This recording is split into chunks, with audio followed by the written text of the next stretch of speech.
Hai Sobat Refmen semuanya, apa kabarnya? Semoga sehat semua ya.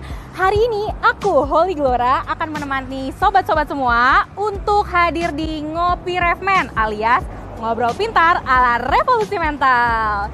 Jadi hari ini kita mau ngobrolin tentang gimana sih generasi-generasi muda itu mulai terjun di dunia pemerintahan dan membangun karir di dunia pemerintahan. Nah, penasaran dong? Ya tentu aja sobat, inget gak tahun 2019 lalu Pak Presiden Jokowi itu melakukan terobosan.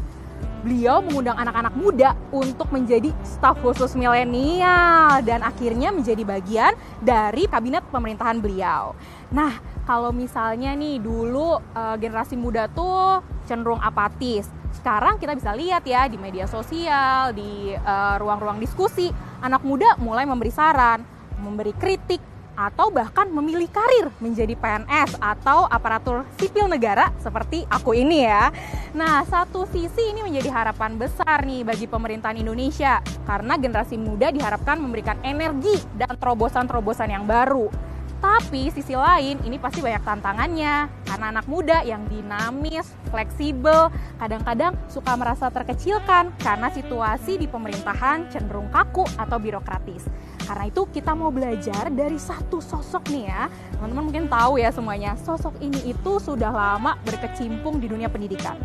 Beliau pernah menjadi rektor, kemudian beliau juga pernah menjadi Menteri Pendidikan dan Kebudayaan, dan saat ini beliau menjabat menjadi Menko Bidang Pembangunan Manusia dan Kebudayaan, Pak Muhadjir Effendi. Wah, nggak sabar kan pastinya Sobat Refmen semua? Jadi ikutin terus ya edisi spesial Ngopi Refmen hari ini.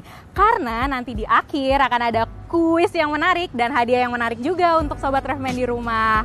Yuk ikutin aku terus. Let's go!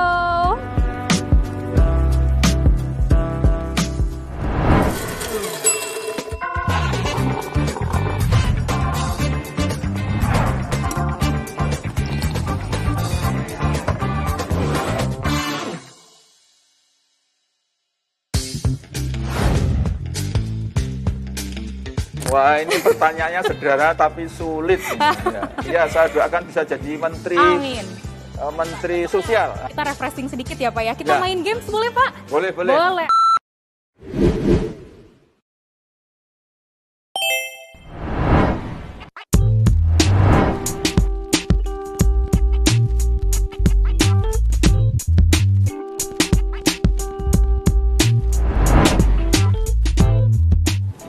Itu dia Pak Menkonya, langsung kita sapa yuk. Halo Pak, apa kabar? Baik. Sehat Pak? Alhamdulillah. Alhamdulillah. Dari mana? Dari luar Pak. Oh, saya kira dari dalam. Oh ya, dari dalam. Pak Menko boleh ya ngobrol-ngobrol sebentar? Boleh. Berkenan ya Pak? Oke. Ya. Pak Menko ini tuh lekat sekali dengan citra kesederhanaan Pak. Katanya orang kata aja orang. itu. Kalau kita sih biasa-biasa saja, nggak ada. Jadi Bapak biasanya kalau relax main suling denger-denger ya Pak ya? Ya macam-macam ya, kadang-kadang main suling, main organ. Organ juga. Ya. Tinju juga ya Pak, saya lihat di Instagram Bapak nih. Ya, ada tinju, ya, olahraga. Wah, menarik sekali. Selang-seling biar nggak bosen. Wah, jadi banyak banget bakat dan talentanya ya Pak Menko ya. Pak, pertanyaan selanjutnya nih Pak. Dengan segitu banyaknya bakat Bapak, pernah nggak Pak galau gitu ya Pak bahasa anak mudanya menentukan karir atau passion saat ke dunia kerja Pak? Kalau galau sih tidak ya, saya rasa bahwa ada masa-masa stres ketika akan membuat pilihan itu ya, itu pasti biasa. Ya, Pak, ya? Ngalir saja dulu. Oke. Iya, ngalir. Pak, menarik nih. Saya boleh ngobrol lebih jauh dan lebih dalam nggak sama Pak Menko? Silakan. Boleh ya Pak? Ya. Kita sambil duduk kayaknya nyaman Pak. Boleh ya? Kita boleh. ke arah sana? Ya. Terima kasih atas waktunya Pak. Ya. Mungkin kita boleh supaya nyaman ya Pak? Ya, sudah boleh. memenuhi protokol kesehatan, sudah tes, Ya. supaya lebih nyaman. Terima kasih Pak Menko. Ya. Ngobrol-ngobrol lebih lanjut Pak tentang karir tadi. Kalau dilihat-lihat karir Pak Menko itu mulai dari pendidikan pernah ya Pak, rektor ya Pak ya. Menteri Pendidikan dan Kebudayaan. Saat ini menjabat sebagai Menko PMK. Ya. Kalau dilihat-lihat pilihan karirnya nih tipikalnya akan menuju pembangunan manusia atau SDM Pak. Menurut Pak Menko, mengapa isu ini menjadi krusial di Indonesia dan kaitannya mengapa revolusi mental nggak terlepas dari pembangunan manusia? Silakan Pak. Bicara soal karir, saya sebetulnya tidak ada target yang spesifik ya, apalagi sampai menjadi menteri itu jauh dari rencana saya. Nggak kebayang gitu ya? Nggak kebayang. Saya kebetulan dari keluarga guru, jadi ya cita-citanya memang menjadi guru. Dan ketika menjadi mendikbud, saya merasa saja jadi kepalanya guru saja gitu ya. Jadi ayah saya seorang guru dan saya besar di lingkungan guru, tentu saja. Kakak-kakak saya juga sebagian jadi guru juga, gitu ya. Mulai dari kakak asli maupun kakak ipar. Dan juga sejak kecil memang saya dididik dalam lingkungan guru. Guru, pengajar ya Pak ya? Ya, apalagi saya termasuk keluarga besar, nomor 6 dari keluar 9 keluarga bersaudara, sehingga saya relatif beruntung karena kakak-kakak saya semua sekolah ketika saya masih kecil, sehingga seperti saya sudah dididik oleh kakak-kakak saya, sehingga bisa dibilang saya sudah bersekolah sebelum masuk sekolah, dan itu satu hal yang sangat menguntungkan untuk saya. Nilai-nilai itu sudah terbentuk dari keluarga. Betul, ya Pak ya. Tanpa disadari keluarga membentuk prinsip hidup Bapak dan akhirnya pola karir juga kayaknya lebih ke pengajar begitu ya Pak? Ya betul, ingin jadi guru, kemudian jadi dosen, dan seterusnya. Itu suatu mengalir saja, jadi dan juga tidak langsung kemudian jadi mendapat posisi yang enak, karena saya mulai dari semula aktif di wartawan, di jurnalistik, ya. Kemudian ketika di perguruan tinggi juga tidak langsung menjadi dosen, tetapi saya mulai dari staf biasa, bukan dosen. Saya di staf humas, karena saya pernah jadi wartawan, sehingga yang dipercaya untuk menangani di bidang kehumasan, kemudian diminta untuk mendirikan koran kampus. Wah, aktif sekali itulah, ya, Pak. Kemudian baru setelah 4 tahun boleh ikut daftar menjadi dosen. Jadi sebenarnya nggak ada yang instan ya Pak? Nggak semuanya ada yang tuh instan. Dan mulai harus kerja keras. Harus betul. kerja keras, harus gigih, mencapai cita-cita gitu. Dan yang penting sebetulnya pembentukan mental, karakter, itu tidak bisa serta-merta. Harus dimulai dari kecil, dari anak-anak harus ditanamkan mental yang kuat, betul. Kemampuan untuk mengeksplorasi ya, potensi diri dan seterusnya. Terima kasih Pak Menko. Pak Menko berbicara tadi tidak ada yang instan ya Pak. Artinya memang situasi pasti berubah setiap saat, betul ya Pak? Nah, kalau Pak Menko sendiri ada nggak ya tips nih Pak, di era yang perubahan semakin cepat ini, sebenarnya milenial atau sobat Refman kalau panggilan di rumahnya ya Pak, harus beradaptasi seperti apa sih Pak? Pola adaptasi seperti apa yang bisa dilakukan generasi muda di era digital saat ini? Intinya itu perubahan perilaku. Perilaku itu mulai dari cara berpikir, cara bersikap, dan cara bertindak. Dan itu harus dimulai dari sejak dini. Untuk selalu siap berubah. Dan harus selalu responsif terhadap keadaan sekitarnya, tantangan sekitarnya. Dan kita tidak boleh acuh tak acuh, tidak boleh apatis terhadap lingkungan.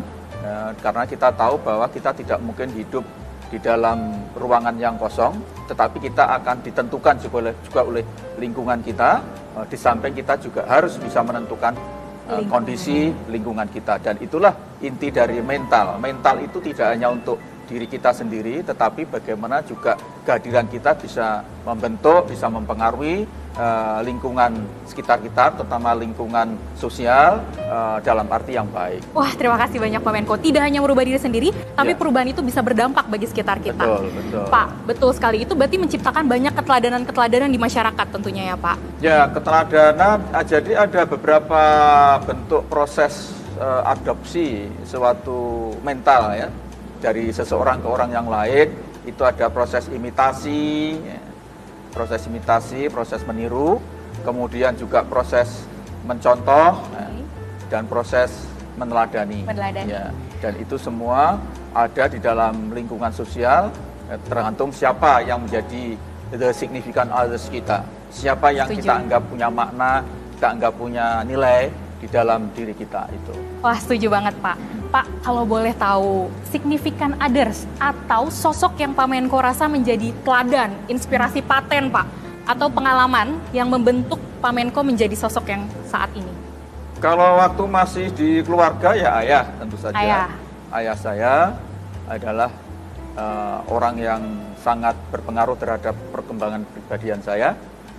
Tentu saja ibu. Karena ibu saya adalah karena itu di dalam yang tentu saja sangat signifikan ibu, karena ibu adalah orang yang pertama-tama mengenalkan dunia nyata, dunia realita.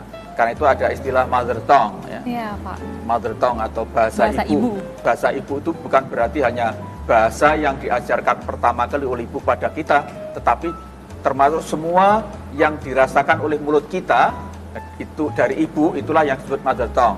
Itu mulai dari kita menyusu, kemudian masakan ibu. Betul, makanya Pak. sampai sekarang pun saya masih sangat percaya tidak ada masakan seenak kecuali masakan ibu saya. Wah, setuju Pak. Itu adalah mother tongue. Mother tongue. Jadi orang tua itu memang sosok yang inspiratif sebagai teladan anak dari yang pertama ya Pak, circle pertama.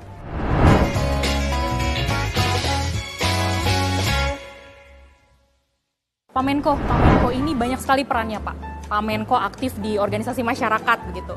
Kemudian pengajar dan pendidik juga pernah. Tadi juga saya baru dengar jadi humas atau wartawan pernah juga. Jadi pejabat negara juga sekarang sedang dilakoni. Menurut Bapak dari berbagai perspektif peran Pak, bagaimana sih semua stakeholder atau pihak-pihak itu harus bersinergi untuk perubahan dan kemajuan Indonesia ke depannya? Jadi kalau kita bicara tentang peran untuk kita semua yang muda-muda ya terutama harus betul-betul memanfaatkan setiap menit, setiap detik kesempatan waktunya untuk belajar. Dan antara lain adalah belajar peran. Berperan apa saja.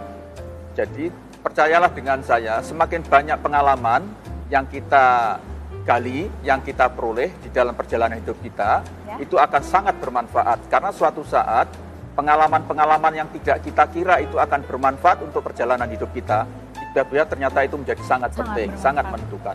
Karena itu lebih baik kita kaya dengan pengalaman daripada tidak memiliki pengalaman sama sekali. Dan jangan suka pilih-pilih pengalaman. Yang penting pengalaman baik. Itu semuanya pasti akan bermanfaat untuk kehidupan kita. Dan kalau kita sudah memiliki berbagai macam pengalaman, maka kita juga akan mudah untuk bersinergi ketika kita mendapatkan peran yang sesungguhnya di masyarakat. Kenapa? Karena kita sudah memiliki namanya self-readiness. Self-readiness artinya suatu kemampuan, kecakapan yang ada di dalam diri kita, itu tiba-tiba akan bisa muncul begitu saja secara refleks ya, ketika itu dibutuhkan, ketika kita mau bersinergi dengan pihak-pihak manapun. Dan itulah yang saya alami sekarang dengan berbagai macam pengalaman saya pada waktu masih remaja sampai muda, itu ternyata semuanya saya gunakan ketika mendapatkan amanah, entah itu ketika menjadi pejabat di perguruan tinggi maupun ketika menjadi harus menanggung menjadi pembantu presiden ketika di pemerintahan. Betul. Berarti tidak ada pengalaman yang akan mubazir ya Pak? Betul. Semuanya tidak akan menjadi... ada pengalaman yang sia-sia. Semuanya betul. akan bermanfaat pada saatnya. Pada saatnya, pada momennya. Pada momennya. Menarik sekali. Terima kasih Pak Menko. Pak, ngobrolin revolusi mental Pak. Ini sesuatu yang harus kita ingatkan terus dan kita ajak terus-menerus. Ada nggak Pak tips sederhana ala Pak Menko yang bisa menjadi inspirasi Sobat Refmen di rumah? Silakan Pak Menko. Ya, revolusi mental itu ada salah satu gagasan dari Presiden Soekarno, Bung Karno, salah satu orang yang sangat saya idolakan.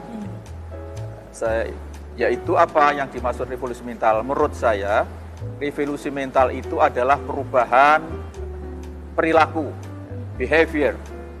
Perilaku itu mencakup 3, yaitu cara berpikir, kemudian cara bersikap, dan yang ketiga adalah cara bertindak. Jadi berpikir, bersikap, bertindak itu bagian dari kondisi mental yang ada di dalam diri seorang. Dan kalau itu harus jadi revolusi, maka itu harus menjadi perubahan kolektif, tidak individual. Kolektif dan masif serta cepat, dan punya makna yang besar. untuk merubah keadaan suatu masyarakat atau keadaan sosial tertentu. Itu baru namanya revolusi mental. Kalau perubahannya hanya pribadi-pribadi, belum revolusi. Dikatakan revolusi ya, Pak? Kalau hanya sedikit pengaruhnya juga belum revolusi. Ya, karena itu kita terus galakkan, kita dorong bagaimana siapapun orang yang menemukan sesuatu yang luar biasa dari pikirannya, dari sikapnya, dari perilakunya yang kira-kira bisa kemudian dikembangkan, yang bisa merubah masyarakat dari sesuatu yang tidak baik menjadi yang lebih baik, harus kita gali, kita kobarkan, sehingga nanti betul-betul ada pada akhirnya akan diketemukan berbagai macam tema-tema sentral yang berkaitan dengan revolusi mental itu. Terima kasih Pak Menko. Cara sederhananya berarti bisa dikatakan nggak Pak, misalnya kita mengganti gaya hidup dengan plastik menjadi gaya hidup dengan lebih tidak menggunakan plastik misalnya, secara masif itu juga bisa dikatakan perubahan sederhana ya Pak? Betul, jadi tidak harus isu-isu yang besar sebetulnya. Yang hal yang sederhana, yang kecil itu kemudian bisa menjadi gerakan revolusi. Bisa juga dari sebuah teknologi. Ya, misalnya ketika saya membantu Ibu Puan Maharani waktu beliau menjabat Menko PMK dan saya adalah Mendikbud, salah satu bentuk revolusi mental yang saya lakukan adalah perubahan ujian nasional dari kertas menjadi komputer. Misalnya begini, waktu masih ada ujian nasional berbasis kertas, itu betapa sulitnya ketika soal ujian itu harus didistribusikan seluruh Indonesia. Ya, betul, bahkan Pak. ada yang harus diangkut dengan kapal sampai 3-4 hari. Ya. Kemudian ada juga yang diangkut dengan pesawat, sampai nyewa pesawat TNI untuk di-drop ke satu wilayah. Kemudian dari situ banyak sekali faktor-faktor efek negatif yang terjadi, misalnya soalnya keliru, yang mestinya harus diangkut ke Papua, ternyata diangkut ke Aceh. Aduh, ya, jadi betul. Dan kita tahu bahwa waktu itu ketika ujian nasional itu dilaksanakan tertulis, setiap tahun seperti menjadi semacam ritus tahunan, setiap ujian nasional pasti ribut. Tetapi begitu ujian nasional kita rubah dengan komputer, sistem seluruh Indonesia, ya, Pak, sistem transparan, maka tidak ada lagi bisa soal yang double, duplikat, kemudian juga tidak ada lagi ada yang bisa nyontek, juga tidak ada lagi orang yang bisa membawa joki untuk mengerjakan soalnya dan seterusnya.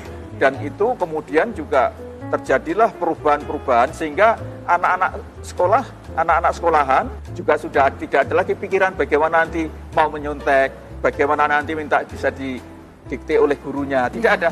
Dia sudah begitu ujian nasional, dia tidak punya beban mental lagi.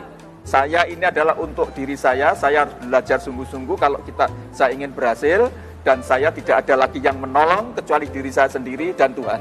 Nah, itu adalah perubahan yang luar biasa kan? Itulah namanya revolusi mental. Dan sementara orang tua juga kemudian tidak ada lagi keinginan untuk lobby sana lobby sini, memanfaatkan hubungan-hubungan tertentu agar anaknya masuk di sekolah favorit. Ya. Betul. Kemudian saat itu kemudian kita rubah lagi dengan sistem zonasi, ketika nilai-nilai memang bisa menentukan, tapi terutama yang terdekat, disitulah maka tidak ada lagi diskriminasi antara status mereka yang tidak mampu dengan yang mampu, kemudian yang pinter dengan yang tidak pinter, karena pada dasarnya yang pinter seharusnya lah membantu mereka yang tidak pinter, dan yang tidak pinter seharusnya lah menyadari bahwa dia perlu belajar, perlu berbantuan kepada mereka yang pinter, sehingga semangat kegotong royongan itu sudah mulai tertanam sejak anak-anak masih di dalam sekolah. Ya. Dan itulah prinsip-prinsip itu yang kemudian menurut saya yang tergolong dari salah satu bentuk aksi revolusi mental di sektor pendidikan. Wah, terima kasih banyak ya Pak. Ternyata sistem yang transparan itu justru banyak efek positifnya bagi siswa, bagi guru, semua sistem ekosistem akhirnya tertata. Betul, saya tahu namanya orang mau berubah biasanya pertama pasti mereaksi ya. Karena kenyamanannya terusik, kenyamanannya terganggu karena waktu itu pasti banyak yang menikmati sistem lama itu, dalam arti menikmati yang tidak bagus. Maka begitu berubah pasti banyak yang protes. Kalau ada orang kok merasa terganggu, mereaksi, pasti berarti ada suatu perubahan, dan perubahan itu pasti positif. Kalau yang merasa terganggu itu adalah orang-orang yang selama ini menikmati gitu menikmati kemapanan yang sebetulnya tidak bagus baik. gitu. Wah, terima kasih Pak.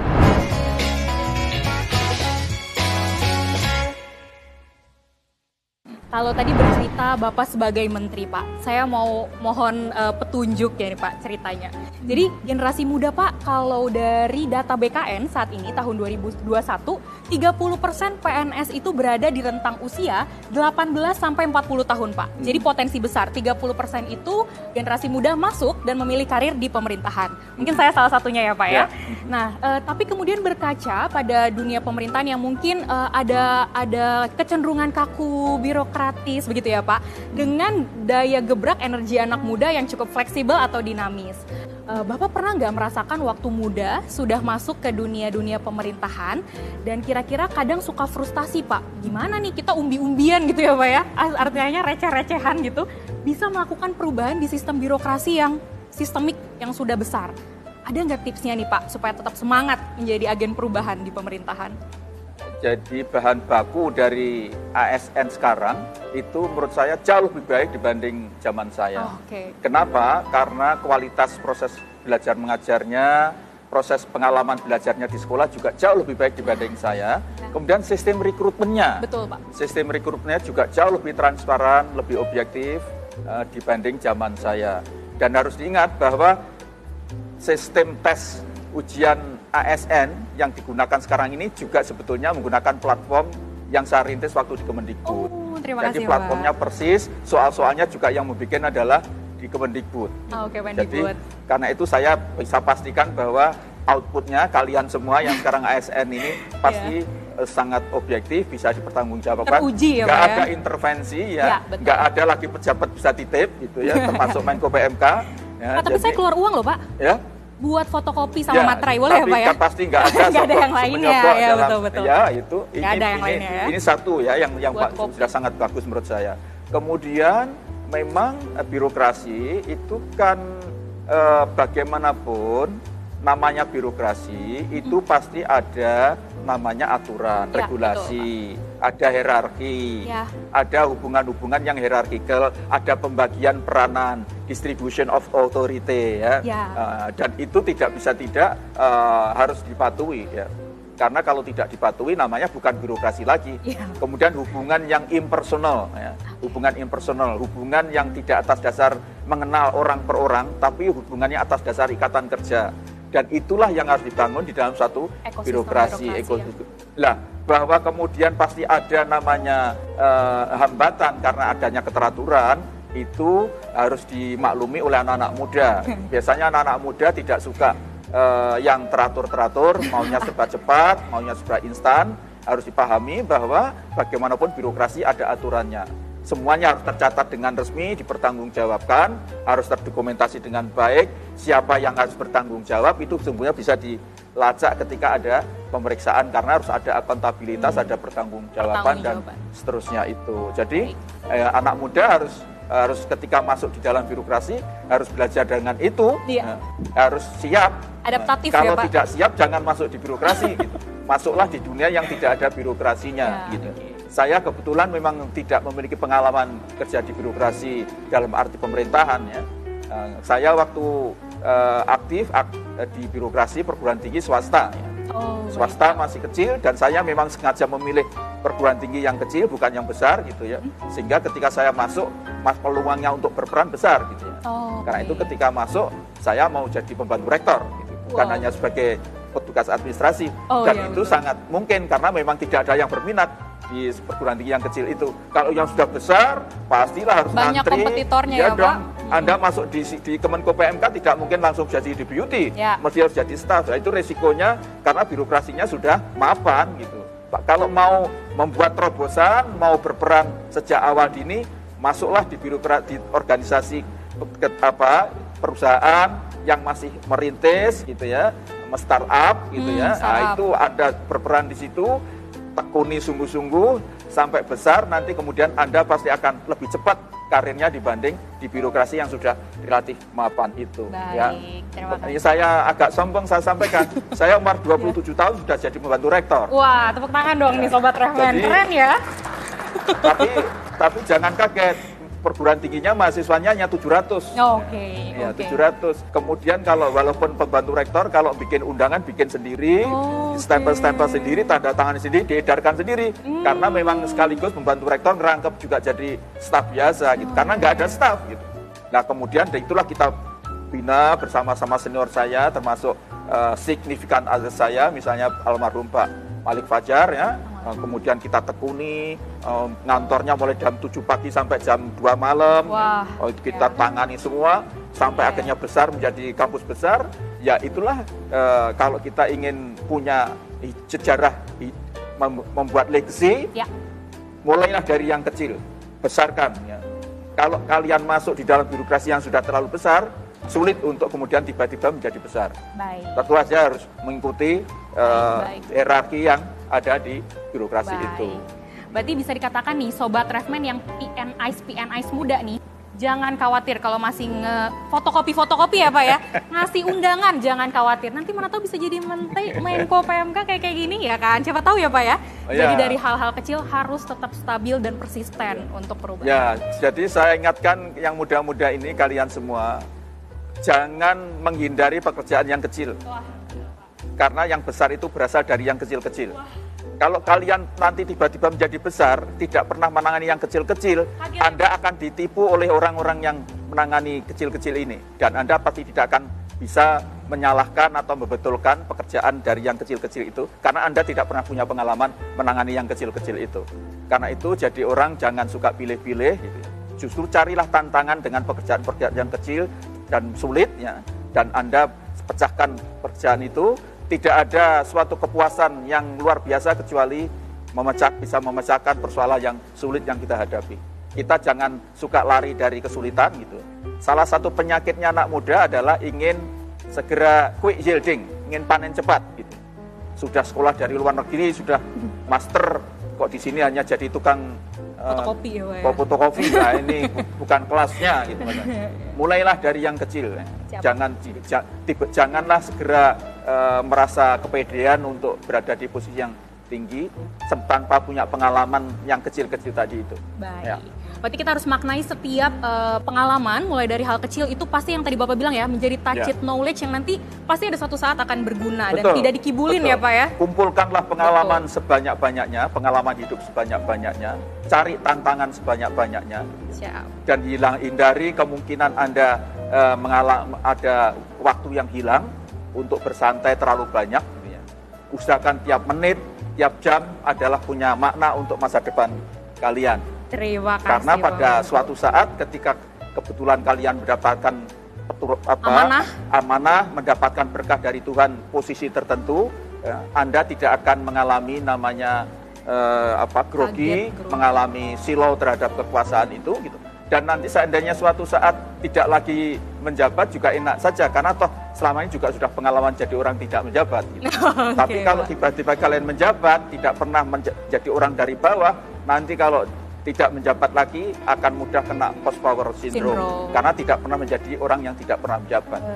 Betul. Ya. Terima kasih Pak, sangat menginspirasi. Pak Menko, pasti sih banyak sekali tantangan sebagai pejabat negara, betul ya Pak? Untuk memenuhi semua kaidah-kaidah moral dan ketentuan-ketentuan yang berlaku. Pernah nggak Bapak punya pengalaman yang cukup menantang Pak? Yang menggugah Bapak untuk harus menjaga integritas. Ini kan salah satu nilai revolusi mental ya Pak? Sebagai pejabat negara. Gimana cara menghadapinya nih? Buat tips para PNS-PNS muda Pak, nantinya akan berkarir panjang di dunia pemerintahan. Saya kebetulan tidak ada pengalaman yang spesifik tentang itu ya. Atau karena memang saya sudah terbiasa menghadapi masalah seperti itu sehingga tidak ada yang saya anggap ada momen spesifik gitu. Baik. Yang penting ada 4 hal yang saya minta untuk anak-anak muda itu ketika berada di dalam bagian dari birokrasi, bagian dari urusan yang berkaitan dengan publik ya. Yang pertama itu ya dedikasi. Ya, dedikasi. Kemudian tunjukkan prestasi. Kemudian harus loyal kepada atasan, loyal kepada pekerjaan, ya. Loyal kepada atasan itu artinya juga taat, tidak melakukan subordinasi, insubordinasi maksud saya, ya. terhadap perintah atasan gitu ya. Kecuali kalau perintahnya itu tidak benar gitu. Dan yang terakhir tidak tercela. Jangan sampai dalam perjalanan karir Anda itu ada setitik pun perbuatan yang tercela. Dan tercela ini mencakup tadi, termasuk sikap kita ketika kita menghadapi berbagai macam godaan, berbagai macam bujukan yang itu betul-betul bisa menggoyahkan integritas kita sebagai seorang aparatur sipil negara atau sebagai pelayan publik tadi. Terima kasih Pak. Nah Pak Menko, berkegiatan dengan para pejabat lainnya pasti ada tantangannya Pak. Kadang ada gesekan, konflik, tapi kadang bisa menjadi teman yang nyaman juga, baik di dunia profesional maupun dunia personal gitu ya Pak. Pernah nggak Pak berantem kecil gitu Pak, atau tidak sepaham dengan pejabat tinggi lainnya? Terus gimana Pak cara baikannya? Apakah ngopi bareng, ngobrol bareng gitu Pak? Karena kan kayaknya kalau Pak Menko berantem tuh urusan negara yang kacau ya Pak ya. Kira-kira gimana supaya lebih nyaman bekerja dengan pejabat-pejabat lain? Nggak ada, kita baik-baik saja selama ini. Bahwa ada, kan kita yang berada di pejabat tinggi negara ini semuanya pasti memiliki tingkat kematangan mental, kematangan kepribadian yang sudah purna ya. Sudah purna. Tidak ada yang masih childish misalnya, ya, ketika menghadapi masalah pasti masing-masing pihak pasti berusaha untuk melakukan konsensus kompromi. Ya. Kalau namanya konflik itu kan pasti ada. Betul. Ya, dimanapun itu namanya konflik itu ada. Yang penting jangan sampai kemudian konflik itu tidak berujung kepada solusi, tidak berujung kepada kompromi, tidak berujung kepada kerjasama. Itu tidak ada satupun saya kira hidup di dunia ini, tempat di dunia ini yang tidak mentoleransi konflik. Yang penting bagaimana kita bisa mengelola konflik itu dengan sebaik-baiknya. Gitu ya. Jadi saya selalu tekankan itu. Dan kita juga harus menempatkan posisi yang tepat gitu ya. Kalau dalam bahasa Jawa yang itu sebuah filosofi dari ibu saya yang sampai sekarang saya pegang, yaitu empan papan. Orang itu kalau bisa pandai-pandailah bisa menempatkan diri. Gitu ya. Jadi orang bisa merasa, ya, jangan merasa bisa. Jadi siapa saya, seharusnya saya berada di mana ketika berada di dalam setting sosial tertentu, itu kita harus di mana, baik itu fisik maupun yang non fisik. Misalnya cara duduk, ya, cara menghargai orang, cara menghormati yang lebih tua, bagaimanapun itu adalah prinsip-prinsip hubungan etika, hubungan yang harus dijaga bersama. Kita sesama pejabat tinggi juga begitu. Ya. Tidak boleh ada mentang-mentang sikap adigang-adigung istilah Jawa, gitu ya. Bahasa Jawanya itu juga penting sekali. Jangan mentang-mentang merasa saya kan lebih tinggi posisi saya dibanding dia, kemudian kita bertindak semena-mena. Bahkan lebih bagus kalau kalau dalam istilah Jawanya andap asor ya. Sikap rendah hati, sikap suka lebih merendah itu lebih baik daripada gampang dikit-dikit merasa tinggi diri. Nah, termasuk mereka yang sebetulnya mereka yang harus menghormati kita, itu jangan kemudian kita segera buat kesimpulan dia tidak baik ketika kemudian ekspektasi kita agar kita dihargai, agar kita dihormati itu tidak terjadi. Gitu ya. Orang yang paling bagus malah justru adalah kita harus jangan berharap banyak dengan namanya penghargaan, namanya penghormatan, sehingga kita tidak punya beban. Karena semakin banyak aksesori yang ingin kita pakai, baik secara fisik maupun secara mental, itu akan membebani kita. Semua pasti mengharapkan, kita terlalu banyak berharap orang untuk menilai baik diri kita gitu. Dan itu otomatis menjadi beban kita. Tapi kalau kita itu tampil apa adanya, lepas, ya, alami, genuine, gitu, tunjukkan kepribadian asli kita, gitu ya, tidak usah disetting, ya, itu akan membuat kita semua enak gitu. Tidak perlu kita kalau bekerja misalnya harus terus melihat bagaimana persepsi, apalagi kemudian sekarang musim ada survei gitu. Kita akan menjadi terbawa terhanyut gitu ya, menjadi terpengaruh oleh harapan opini tertentu kepada kita, itu yang kemudian kita tidak tampil secara genuine, tidak tampil secara apa adanya. Itu sangat penting agar kita menjadi orang itu lebih lepas, ya, tidak punya beban yang tidak perlu itu. Baik, rendah hati, sederhana tadi ya, Pak ya, melepas ego-ego supaya kita konflik itu pasti ada. Betul. Tapi kita harus mencari win-win solutionnya begitu ya Pak, melepas kolaboratif. ego itu yang penting. Betul, kolaboratif, gotong royong begitu ya Pak. Betul. Pak Menko, untuk menghasilkan kebijakan yang tepat sasaran, pasti Bapak perlu banyak berdialog dengan masyarakat, turun ke lapangan, kunker gitu ya Pak ya, istilahnya kunjungan kerja. Nah, ada nggak metode kegiatan terbaik atau pertanyaan andalan Pak Menko nih, kalau turun ke lapangan ngecek nih, beneran nggak nih ya kegiatan terlaksana dengan baik? Ada nggak Pak metode atau pertanyaan andalan dari Pak Menko? Ya, sebetulnya ini saya kan sekarang ini merubah cara kerja di Kemenko PMK yang selama ini program utamanya itu rakor. Rakor itu rapat koordinasi. Padahal koordinasi itu tidak cukup di rapat. Justru yang penting sebetulnya adalah korlap, ya, koordinasi di lapangan. Nah, jadi antara yang didapatkan di meja dengan apa yang terjadi di lapangan harus betul-betul sinkron. Makanya tugas kita adalah koordinasi dan sinkronisasi. Dan kemudian ketika di lapangan juga harus dipastikan bahwa semuanya berjalan seperti yang diharapkan. Itulah namanya pengendalian. Dikendalikan. Pengendalian itu ada dua, yaitu tiga, supervisi harus diperiksa, ya, dikawasi, kemudian dimonitoring, ya, dan kemudian dievaluasi. Karena itu supervisi monitoring itu harus terus dilakukan untuk memastikan bahwa progres dari program itu sesuai dengan yang dirakorkan di kantor, di gitu rapat, ya, kantor, dan kemudian juga sinkron dengan apa yang dikoordinasi di lapangan dan betul-betul sesuai dengan tujuan yang akan dicapai. Kalau belum sesuai, ketika di dalam proses dimonitor kok nggak sesuai, harus segera diambil kebijakan penyesuaian, namanya policy adjustment. Karena itu seorang pemimpin harus betul-betul rajin turun lapangan, mengecek apa yang terjadi di lapangan. Kemudian kalau memang ternyata menyimpang dari apa yang seharusnya, harus segera diadakan, diambil kebijakan penyesuaian, namanya policy adjustment itu. Seandainya tidak tercapai seperti yang seharusnya, paling tidak mendekati, jangan sampai menyimpang terlalu jauh. Ya. Terima kasih Pak Menko.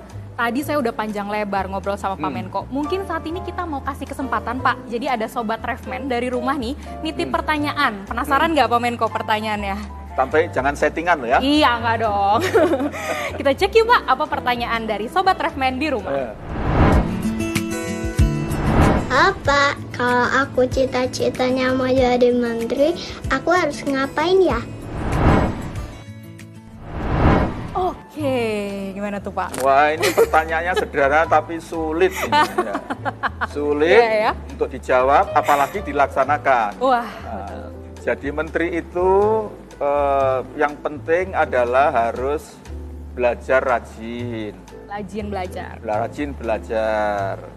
Kemudian juga tidak gampang menyerah. Tidak gampang menyerah. Kalau ada kegagalan, itu tidak kemudian menyerah. Tetapi justru kegagalan itu menjadi cambuk agar kita bisa berusaha lebih keras, agar kemudian kegagalan itu bisa ditebus dengan keberhasilan. Dan ingat, suatu keberhasilan tertinggi itu pasti dicapai dari serangkaian kegagalan-kegagalan.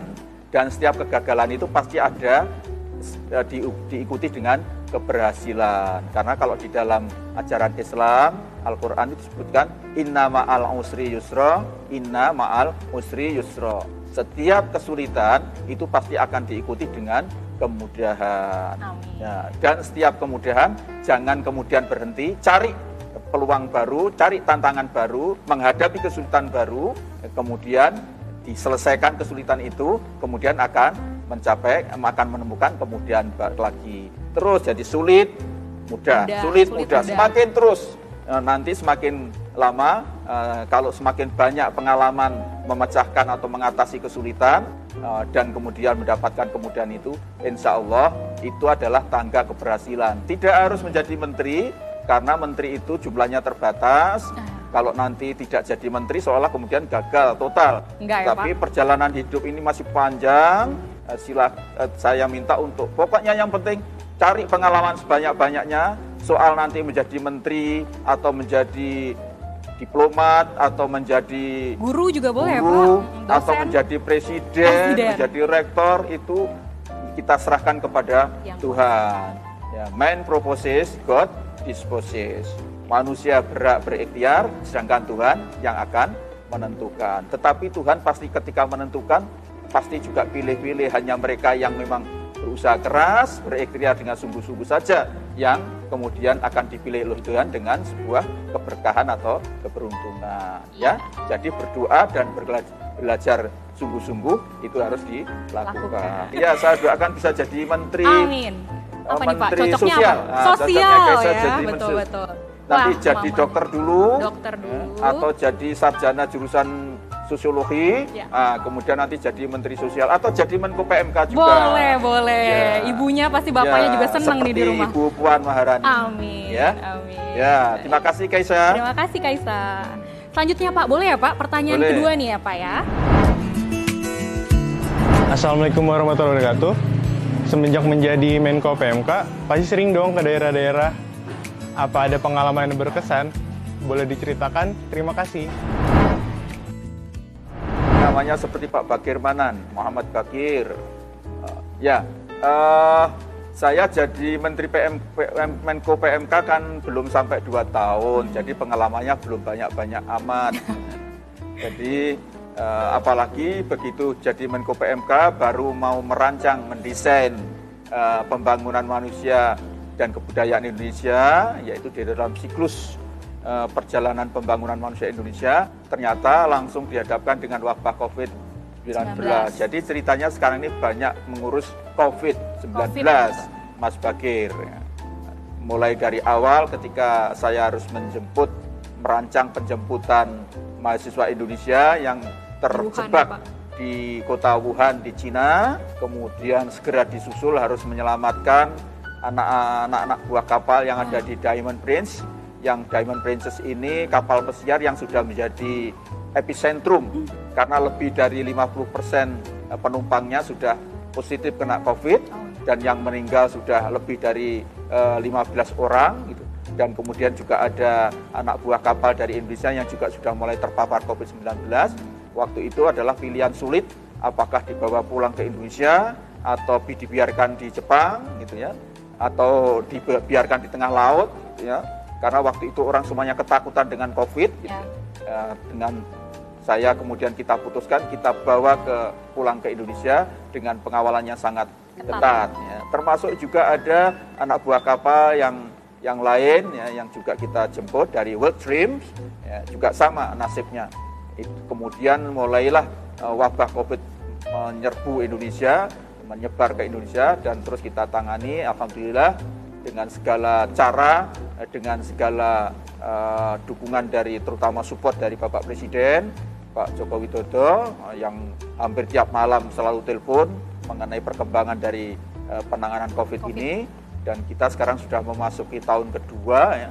Tentu saja ini suasananya harus semakin baik, dan mudah-mudahan dengan COVID-19 yang sekarang sudah mengalami penurunan. Ya, ini akan Indonesia akan segera keluar dari wabah yang sangat menyusahkan ini gitu.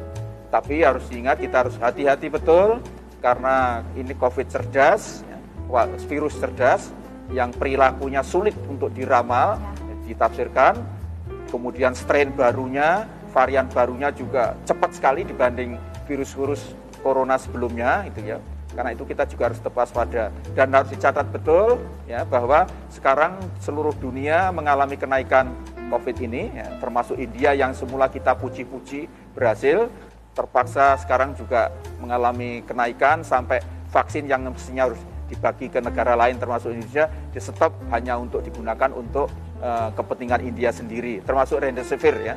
Remdesivir obat COVID-nya juga yang selama ini kita mendapatkan bantuan kiriman dari India sekarang juga stop karena India juga membutuhkan karena kasusnya naik. Apa yang menjadi faktor pemicu? Ternyata disiplinnya yang semakin rendah. Ketika COVID menurun, merasa sudah aman, kemudian sembarangan, tidak pakai masker, tidak suka cuci tangan, kemudian suka bergerombol-gerombol, kemudian sekarang naik lagi. Indonesia tidak boleh mengalami yang serupa. Karena itu kan sekarang ini yang terakhir, Mas Bagir, pemerintah meniadakan mudik.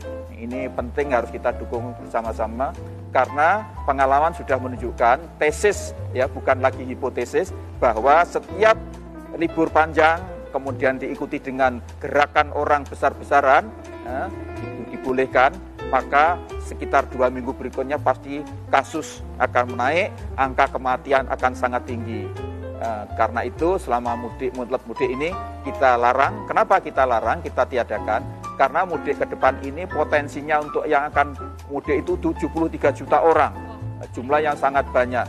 Seandainya dilarang pun, kalau larangannya nanti tidak tegas, itu kira-kira yang masih bolos itu sekitar 13% dari total dari 73 juta itu.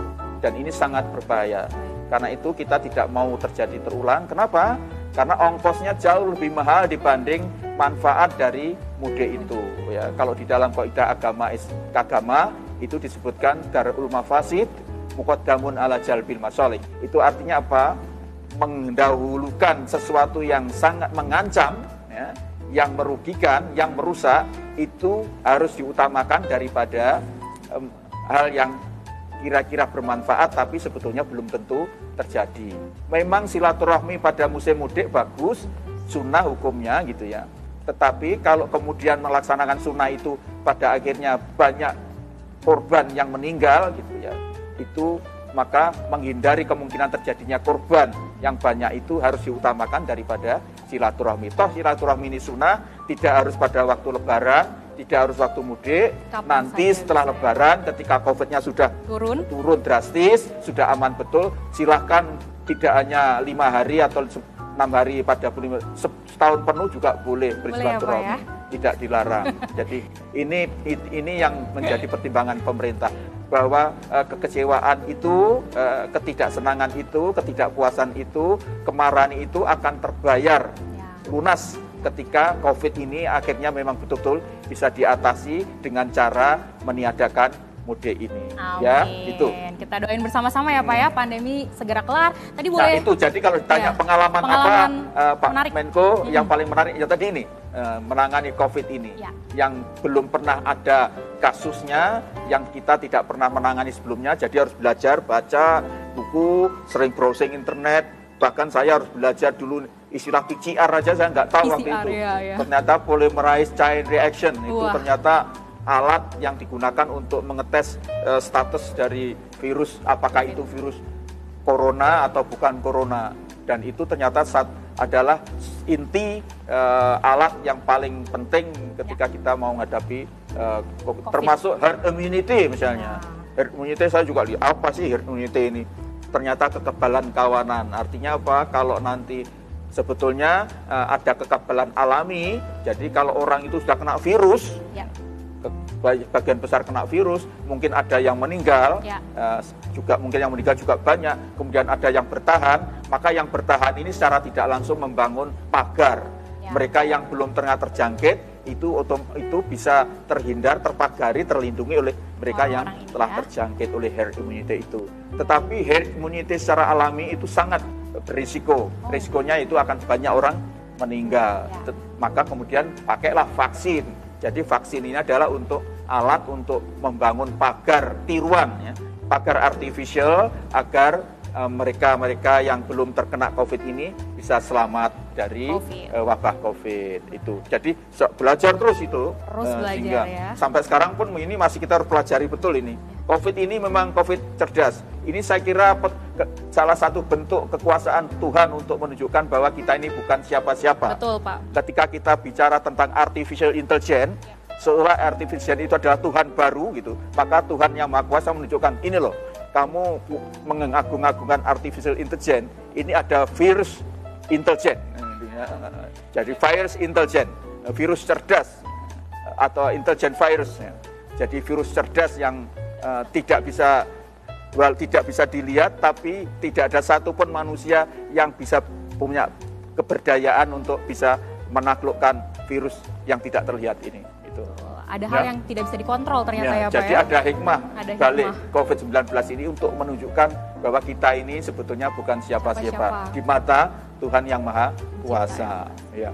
Terima kasih Pak. Wah, jadi belajar banyak nih, mulai dari pengalaman, sesuatu hal yang baru, sampai akhirnya tadi siraman penguatan iman lagi ya Pak ya, bahwa kita tuh memang manusia biasa dan semuanya kehendak yang kuasa. Pak, kalau tadi kita udah ngobrol-ngobrol seru, boleh dong kita refreshing sedikit ya Pak ya? Kita Ya. main games boleh Pak? Boleh. Boleh, asik. Kata pertama adalah integritas Pak. Jujur, Jujur. Pelayanan publik. rendah hati, Rendah hati, oke. Generasi muda Indonesia. maju, Revolusi mental. berubah, Pandemi. berbahaya, Perbedaan. solusi, Gelar pendidikan. penting, Masalah sampah nasional. berbahaya. Semuanya bisa diselesaikan dengan baik nih. Kita melihat visinya sebagai pemimpin yang sangat baik dari kata-kata ini. Makasih loh Pak. Ya. Pak, Loh, tapi tadi ada- artinya apa jawaban saya itu? Jadi tuh Bapak akhirnya kira-kira hal-hal seperti generasi muda dan Ya. pandemi dan segala macam memang kadang menjadi tantangan. Tapi Bapak bilang tadi sebagai perubahan, kejujuran dan segala macam bisa diimbangi ya. Sesuatu yang tantangan bisa diimbangi dengan harapan. Tapi ya. ada satu tantangan lagi masih boleh nggak Pak? Boleh. Boleh ya. Satu tantangan lagi nih kita main lagi ngetren Pak di kalangan anak muda zaman sekarang. Namanya This or That Challenge. This beat is my recital. I think it's very vital to rock around. That's right. On time. It's tricky. It's right. Here we go. It's tricky to rock around. To rock around. That's right. On time. It's tricky. It's tricky. Tricky. Tricky. Tricky. It's tricky to rock around. To rock around. That's right. On time. It's tricky. Tricky. Tricky. I met this little girlie. Her hair was kind of curly. Went to her house and bust her out. I had to leave real early. These girls are really sleazy. All they just say is please me. Or spend some time and rock a rhyme. I said it's not that easy. It's tricky to rock around. To rock around. That's right. On time it's tricky. Ini ada satu lagi, kita kasih pertanyaan untuk Sobat Refmen di rumah Pak, karena tadi sudah menunggu-nunggu dan mengikuti pembicaraan kita, ngobrol dengan Pak Menko PMK, Muhadjir Effendi. Jadi ada kuis dan hadiah menarik untuk Sobat Refmen. Pertanyaannya, tadi Pak Menko sempat bilang, pertanyaannya itu sebutkan cara sederhana yang bisa dilakukan sejalan dengan gerakan revolusi mental di kehidupan sehari-hari. Nah, Sobat Refmen bisa jawab ya di kolom komentar. Ya, dan kita akan memilih 2 orang pemenang Pak untuk diberikan hadiah yang menarik Ya. gitu. Boleh ya Pak ya? Ini Boleh, tadi boleh. Pak Menko sudah menjelaskan panjang lebar, teman-teman boleh isi di kolom bawah. Oke, kita sampai di penghujung acara. Terima kasih banyak kepada Pak Menko atas waktunya Pak. Ya, Di tengah sama-sama. kesibukan Pak Menko, di tengah bulan puasa ini tetap semangat ya Pak ya. Sudah mau berbincang dengan Ngopi Refmen. Semoga apa yang Bapak sampaikan bisa menjadi inspirasi bagi perubahan generasi muda, baik di pemerintahan maupun secara luas di masyarakat. Ya. Nah, semoga kita semua menjadi roda-roda penggerak agen-agen perubahan dimanapun kita berada. Salam perubahan, salam revolusi mental. Salam revolusi mental. Sampai ketemu di Ngopi seri selanjutnya Sobat Refmen.